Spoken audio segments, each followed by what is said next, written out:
Good morning. நான் உங்கள் maths teacher பேசுகிறேன். All of you welcome to our maths ma'am TNPSC class. இன்றைக்கி பாருங்கள், நம்ம பர்சன்டேஜ் பார்க்க போகிறோம். இந்த பாருங்கள், the income of a person is increased by 10%. ஒருத்தனுடைய இன்கம் வந்து 10% இன்க்ரீஸ் ஆகுது. And then decreased by 10%. அப்புறம் 10% குறைஞ்சி போயிடுது. Find the change in his income. அப்போ பார்த்த உடனே நீ வந்து இது 10 அது 10 சரியாக போச்சு, அப்போ நோ சேஞ்ச் அப்படின்னு எழுதிடக்கூடாது. அது தப்பு. பாருக்கண்ணே, டேக் ஹிஸ் இன்கம் வந்து 100 ரூபா அப்படின்னு எடுத்துக்கிறேன். நல்லா கவனமாக பார்த்துக்கோ. அவனுடைய இன்கம் வந்து 100 ரூபான்னு எடுத்துக்கிறேன். அப்போ இன்க்ரீஸ்டு 10% அப்படின்னா என்ன? 100க்கு 10 ரூபா. அப்போ அவன் 100 ரூபாய்க்கு 10 ரூபா அதிகம் இருக்குது. அப்போ 10 ரூபா. அப்போ இன்க்ரீஸ்டு அமௌண்ட் வந்து 110 ரூபா. நான் சொல்கிறது புரியுதா? அவன் வந்து அவனுடைய இன்கம் 100 ரூபா, அதுக்கு 10 ரூபா, 100 ரூபாய்க்கு 10% அப்படின்னு என்ன? 100க்கு 10 ரூபா அதிகரிக்குது. அப்போ 10 ரூபா அதிகரிக்குதுன்னா 110 ரூபா அவனுடைய இன்க்ரீஸ் அமௌண்ட்டு. அந்த இன்க்ரீஸ் அமௌண்ட்டு 110க்கு அப்புறம் 10% குறைஞ்சி போயிடுது. அப்படின்னு என்ன? 100க்கு 10 ரூபானா 110க்கு எவ்வளவு? இப்போ 2 ரூபா, இப்போ 11 ரூபா குறையுது. அப்போ 110 ரூபாயில் 11 ரூபாயை கழிச்சா 99 ரூபா. அப்போ எவ்வளவு சேஞ்சு? முதல் வந்து 100 ரூபா இருந்ததா, இப்போ அவனுக்கு 99 ரூபா. அப்போ சேஞ்ச் வந்து 1%. இதுக்கான ஃபார்முலா தப்பர் இப்படி போடலாம். X plus Y plus X Y divided by 100%. எக்ஸ்னா இன்க்ரீஸ்டு 10, ஒய் வந்து டிக்ரீஸ்டு -10. +10 -10 கேன்சல் ஆயிரும். இங்கே போட்டிங்கனாவே 10 10, இப்போ இது +10 -10, அப்போ -100 டிவைடட் பை 100 அடித்து போட்டிங்கன்னா -1. அப்போ 1% குறைஞ்சி போச்சு. இவ்வளோதான். நான் சொல்கிறது புரியுதா? இது ஈஸியாக நீ போட்டுக்கலாம். அப்போ ஹென்ஸ் ஃபைனல் சேஞ்சு நமக்கு என்ன? 1% டிக்ரீஸ்டு. நல்லா பார்த்துக்கோ. ரெடியூஸ்டு, இது டிக்ரீஸ்டு இப்படி போடலாம்.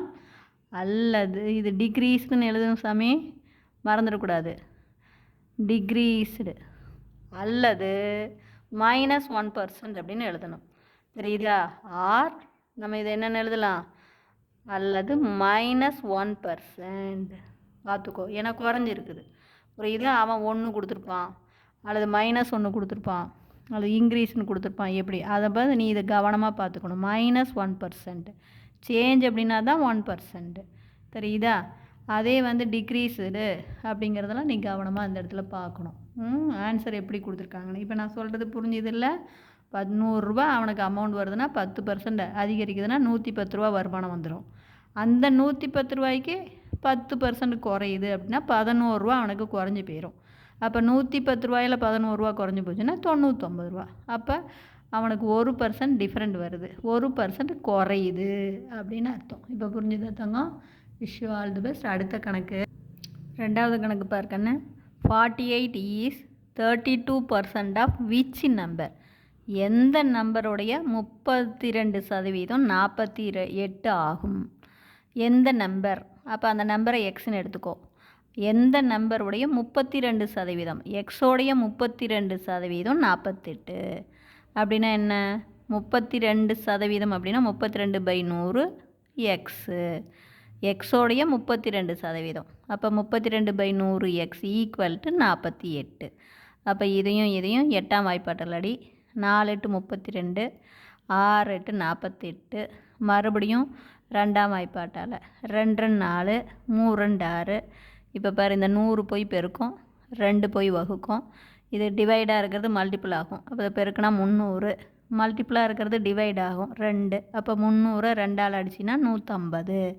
அப்போ எக்ஸ் வந்து நமக்கு 150. இப்போ புரிஞ்சுதா? நல்லா கொஞ்சம் சொல்லி பாருங்கள், ஈஸியாக வந்து கண்ணு பாரு. அடுத்தது, வாட் இஸ் 25% ஆஃப் 30% ஆஃப் 400? அது 25%. 400ன் 30%க்கு 25%. அப்போ பாருங்கள், இங்கே வந்து 25 ஆஃப் அப்படின்னாவே மல்டிபிள் தானே. அப்போ 25/100 இன்ட்டு 30/100 இன்ட்டு 400.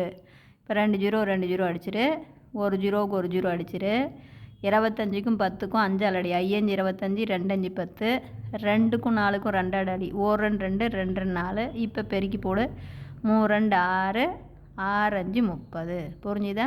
நீ பார்த்தோன்னா ஏதோ பெரிய கணக்கு அப்படின்னு நினச்சிடாத. மொதல் 400 30%, அதனுடைய 25%. அப்படிங்கும்போதே நல்லா ஞாபகம் வச்சுக்கோ. அப்போ 400 30% 3/100 × 400, அதுக்கு 25%, 25/100 எல்லாம் போட்டு அடித்து பார்த்தீங்கன்னாவே உனக்கு ஆன்சர் வந்துடும். இப்போ சொல்கிறது புரிஞ்சுதா தங்கம்? Wish you all the best.